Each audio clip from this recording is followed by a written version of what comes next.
In this video, we will talk about big data and machine learning.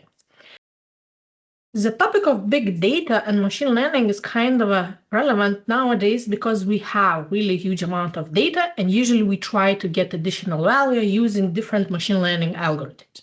So first of all, if we are talking what is big data, automatically we assume, yeah, it's big amount of data, big volumes of data, and we are trying to process it in a one or another way.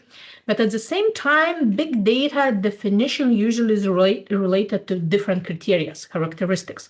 So in this case, one of the most important one probably is, yeah, the size, the volume of the data which we have.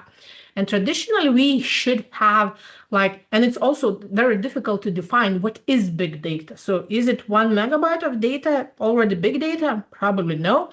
Gigabyte, also it depends on the situation. Usually we look not only on the size, amount of data, but also on different properties.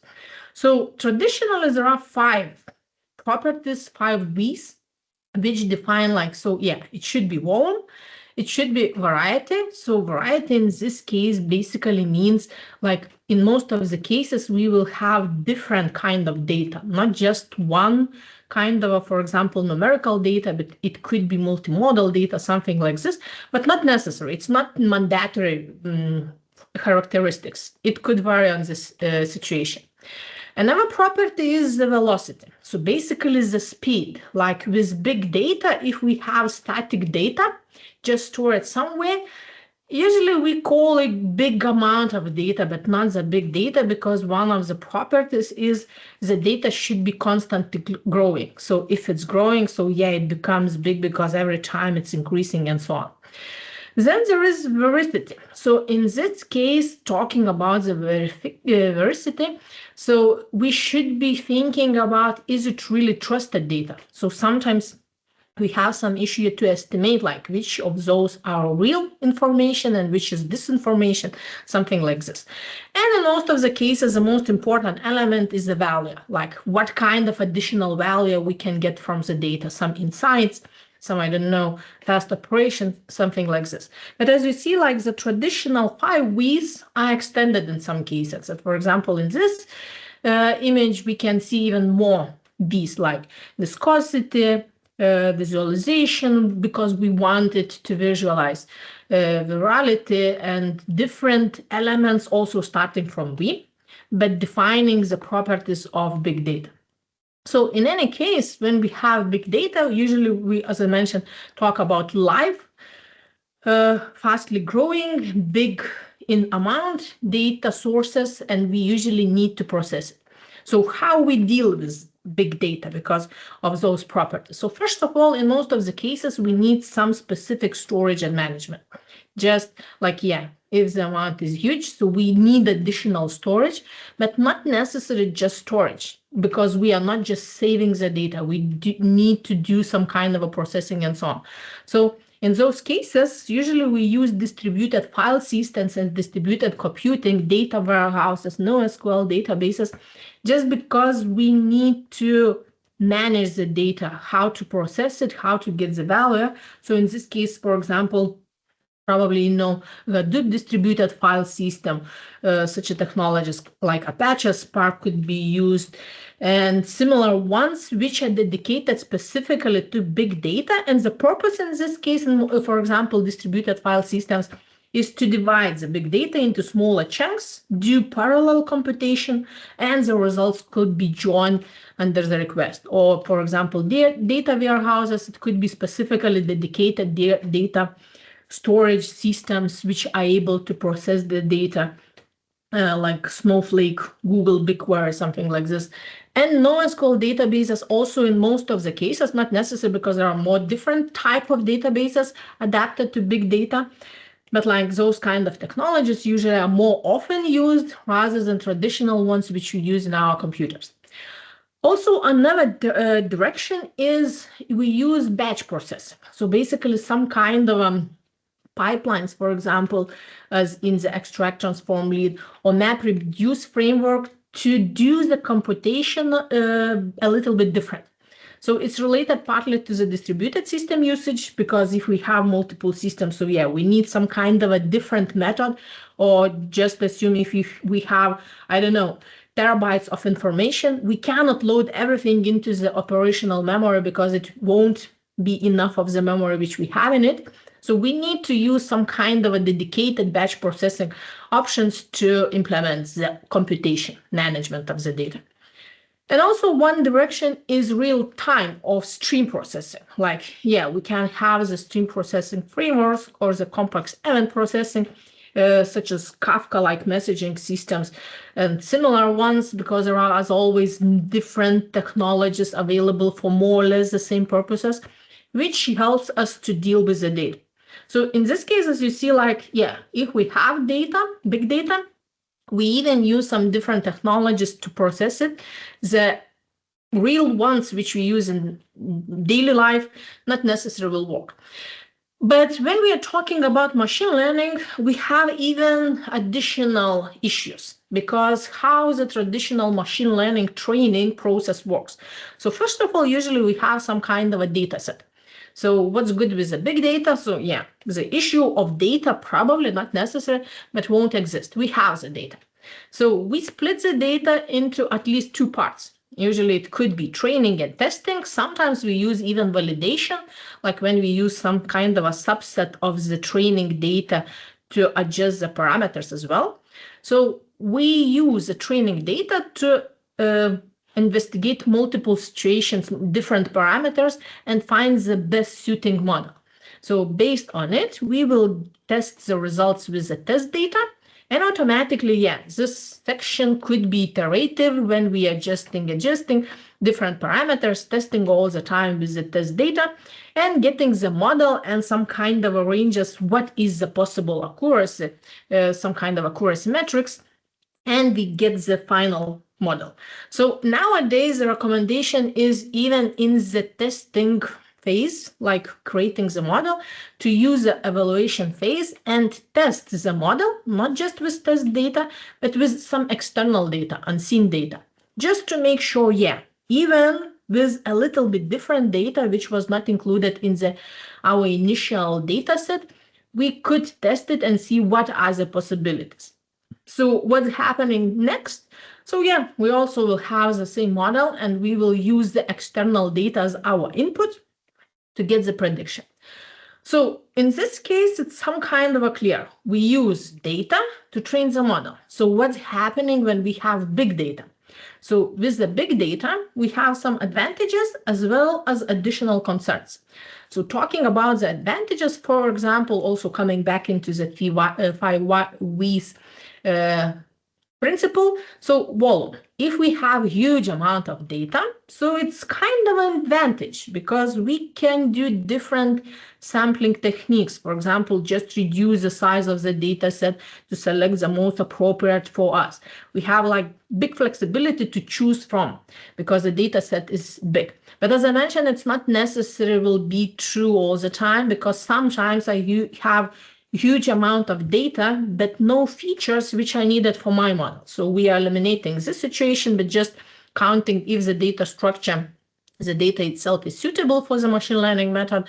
The amount of data, if we have a huge volume, it gives the advantage because we always can filter out something.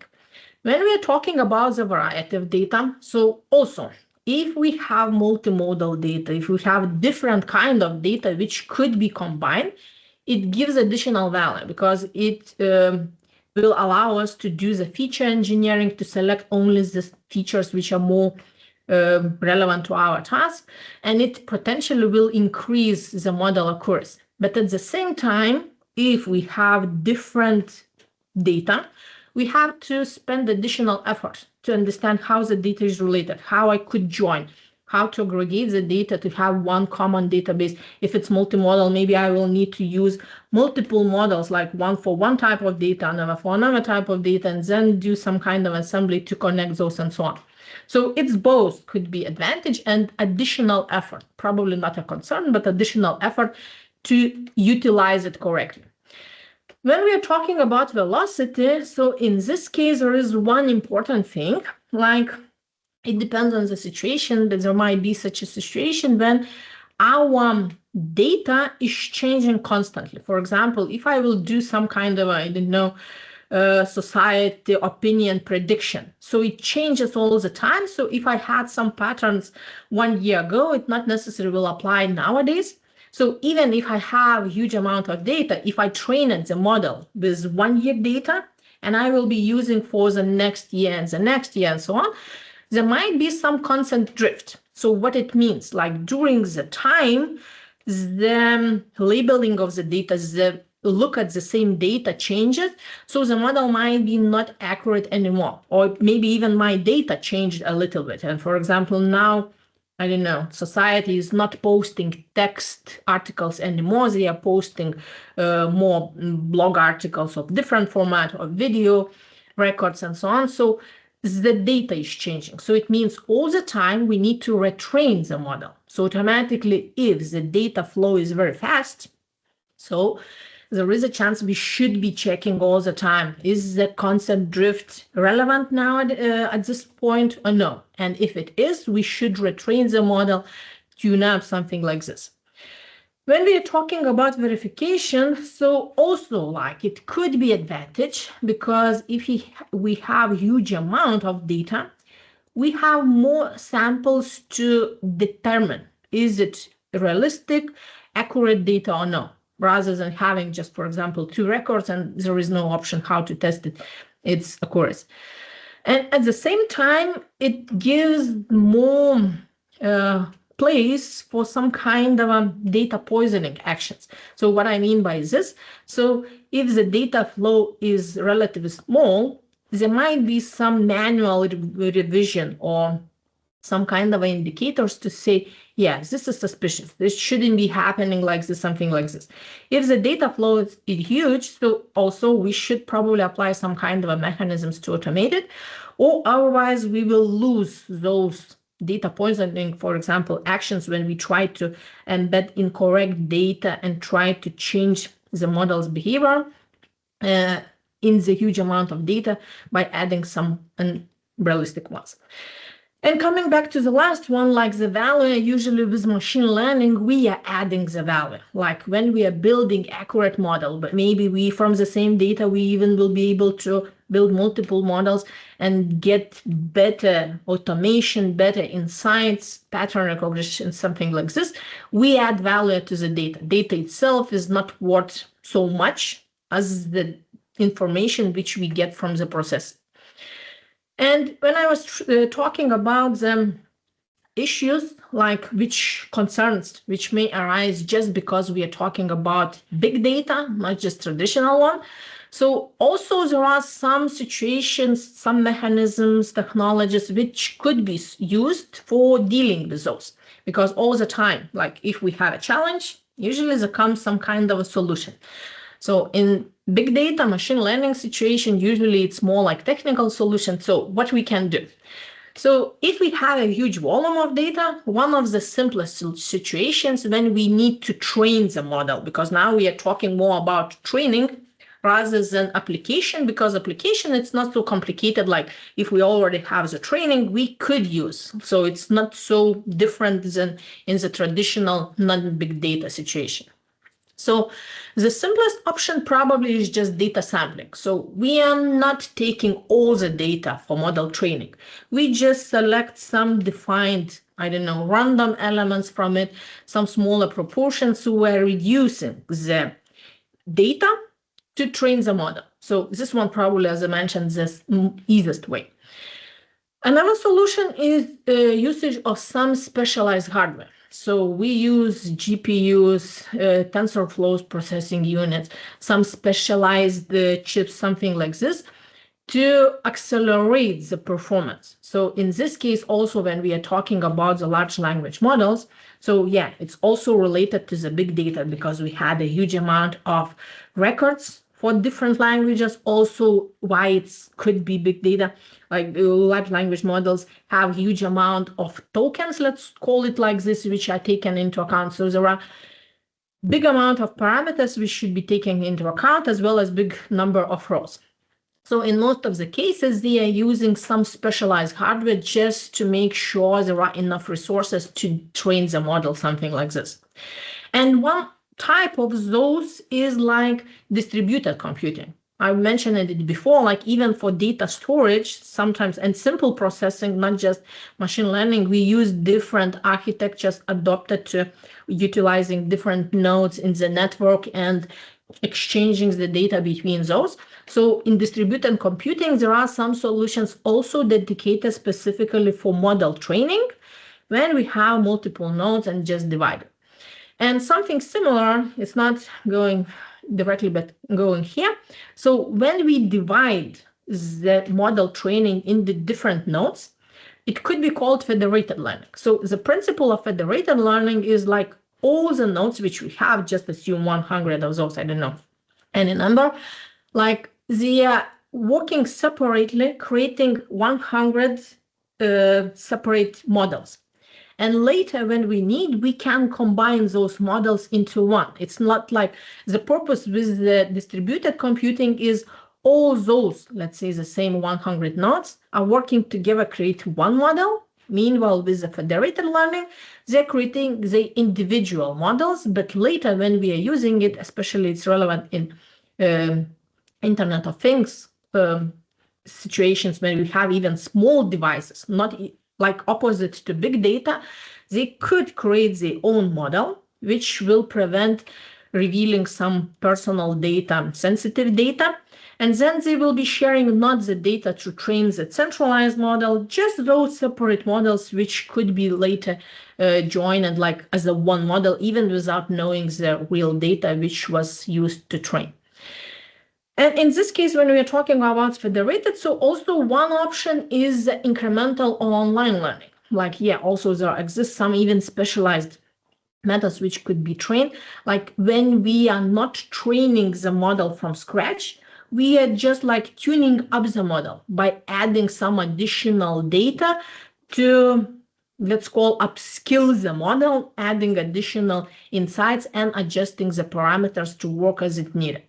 So as you see, it's just some of those. There are even more technologies which could be utilized to train the model, but automatically as a conclusion, like, yeah, big data brings additional possibilities because we have bigger view, we have more data to process, but at the same time, we need to keep some relevant technologies. Like if I have big data and I want to train machine learning model, using my personal computer might be not an option. I would need to use some specialized methods for it, maybe some specific hardware. Cloud computing technologies will be needed to utilize and to get all the value which could be brought by the big data.